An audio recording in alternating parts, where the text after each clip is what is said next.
baptized. Yeah, right. In a sense. I was changed, and I felt that. And so from that moment on, I just conducted myself in a different manner. When you're given a second chance in life, you attack things differently. Yes, there you go. You attack it with a sense of urgency because you know that tomorrow is not promised. And you're a living testimony of that.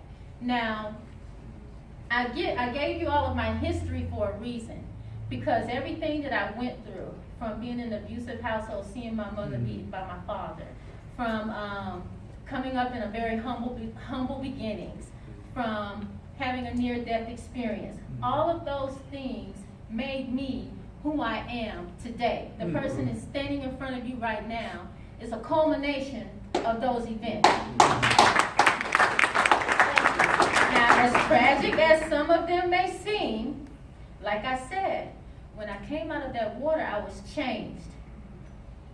The thing I want you to realize is, you and I are not very far removed from one another. I stand before you as an Olympic athlete with gold medals around my neck. I've achieved a lot, but we're still very connected. And we're connected because we have all experienced traumatic things in our life. We have all experienced failures, setbacks, defeats. People telling us no when we know we deserve a yes. People telling you you're less than when you know that you're more than. We're connected in that sense. You have an inner Olympic athlete inside of you that goes untapped and untouched on a daily basis sometimes. So the thing that I want to really get into you and touch you and inspire you with is, don't allow those traumatic events, whether it happened 20 years ago or just yesterday, to defeat you for now and tomorrow. What I want you to do is change your perspective on trials and tribulations, defeats and setbacks, and see the victory in it. For many years, I struggled with the fact that I had died. I struggled with that. I was happy that I was alive, but I was like, man, I was dead and gone. But then I said, Delisha, why do you punish yourself for that?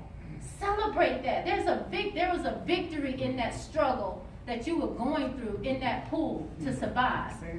What is it? That was for me to determine on a daily basis with how I live my life. And it all started with how I changed my thoughts. So anytime I'm in a situation where it's negative, or anytime I'm in a situation where I'm being tested and tried, and my back is against the wall, I say, you know what? I'm a winner.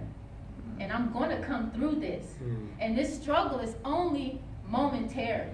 That no is not the final answer that someone is giving me. And I will make it out on the other side, unscathed, better, reinforced, than come out more polished than I was before. So there's victory in the struggle. Don't worry about the no's. Don't worry about people telling you, oh, tomorrow. Don't worry about them avoiding you when they see you. Don't worry about them not calling you back. Don't worry about the downline, that part of your downline that's not as active as the others. Don't worry about it. You just keep persevering. You keep fighting the good fight, and eventually that golden moment will happen. Now, I want to pass these around.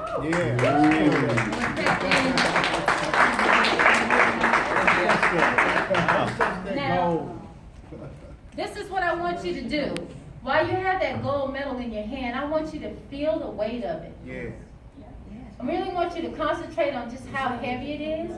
I want you to see how pretty it is. I want you to touch it. I want you to feel it, smell it. You don't have to bite it. I've done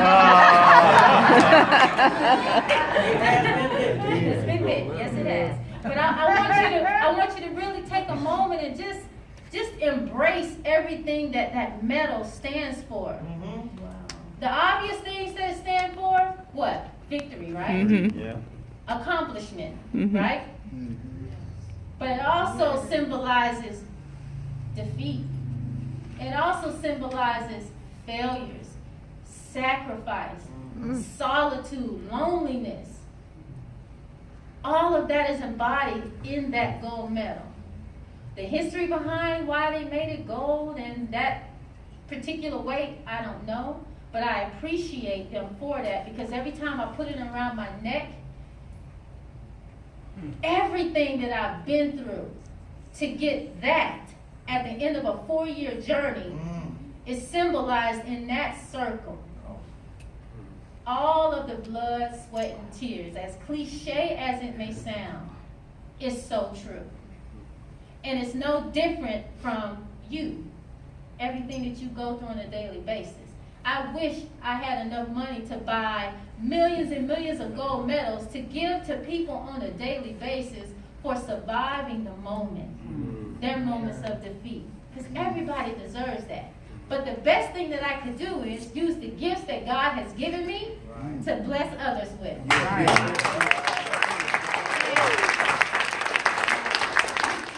The one thing that I have that I could give others is positivity. You cannot imagine how contagious positivity is, whether you're in a team setting or a business setting. It's so contagious. Whenever I'm in the room or in the presence of Steve and Michelle, Ted and Angela, you can't imagine how, I don't think they understand how they make me feel. I get butterflies when I'm around them. And I feel like I'm a pretty energetic person. But when you're around people who are just genuine, who are pure, and really care, it's unbelievable. And I really appreciate having the honor and the privilege to be acquainted with individuals like that outside of a sporting arena. Now, this is uncharted territory for me when it comes to the business world. I myself am a business for myself, but we all still need help. And that's where you all come in. You're the team within the team. You're the team within the team of Youngevity. Each and every one of you, each and every one of us, we have a role to play. Yes. Just like on the team, my role may not be to be the MVP, to score the most points, but I have to give MVP caliber work. The same goes for us in this business. We may not be Steve or Michelle or Dr. Wallach. Their role is to be the number ones. And they're doing their part. They've done their part and they're doing their part. Now it's our turn to do our part. That's right. By being the foot soldiers, by being the ones that's going to go out there and set the screen that's going to get them open to score the winning basket.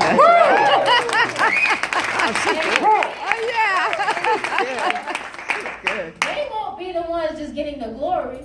We all stand on the podium together. That's right. Holding hands, listening to our Youngevity national anthem. And we'll all bow our heads and our name is called, and we will receive our gold medals as a team. Yes. Okay? So as you go on this journey of being the team of Youngevity, don't be afraid to fail, because there's a victory in it. Don't be afraid to be bold. Don't be afraid to be you. Don't be afraid to be great. There's an acronym that I like to use. It's called ACT. A-C-T. A plus C equals T. A means adapt. You've got to be able to adapt to any situation that you're put in. The game plan may be this: when we enter into the game, things may change. Matchups may change. Environments may change at the drop of a dime. So you have to be able to adapt. The C stands for conquer. Once you're able to adapt to that situation, you'll be able to conquer it, because you'll strategically know how to place yourself the same way that Ted does as a chess master. He's strategic about it. He knows how to place himself in the right situation so that he can have the advantage. And he can have a stronghold on the situation. So when you can adapt and you add to that adaptation the ability to conquer, it equals a certain type of toughness. And through that toughness, it shows that you have commitment.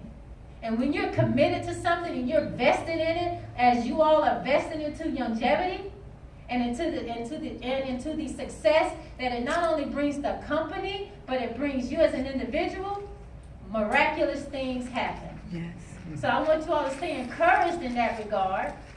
Keep fighting for the goal, and I promise you, you will have your golden moment. Okay?